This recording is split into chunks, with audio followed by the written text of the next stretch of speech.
أعوذ بالله من الشيطان الرجيم. بسم الله الرحمن الرحيم.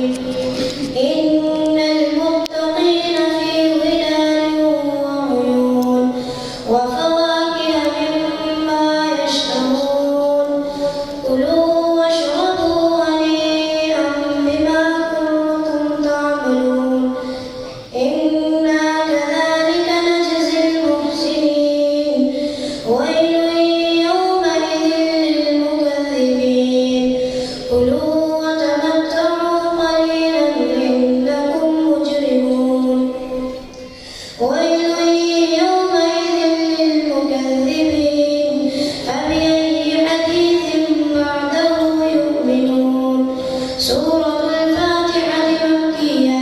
بسم الله الرحمن الرحيم.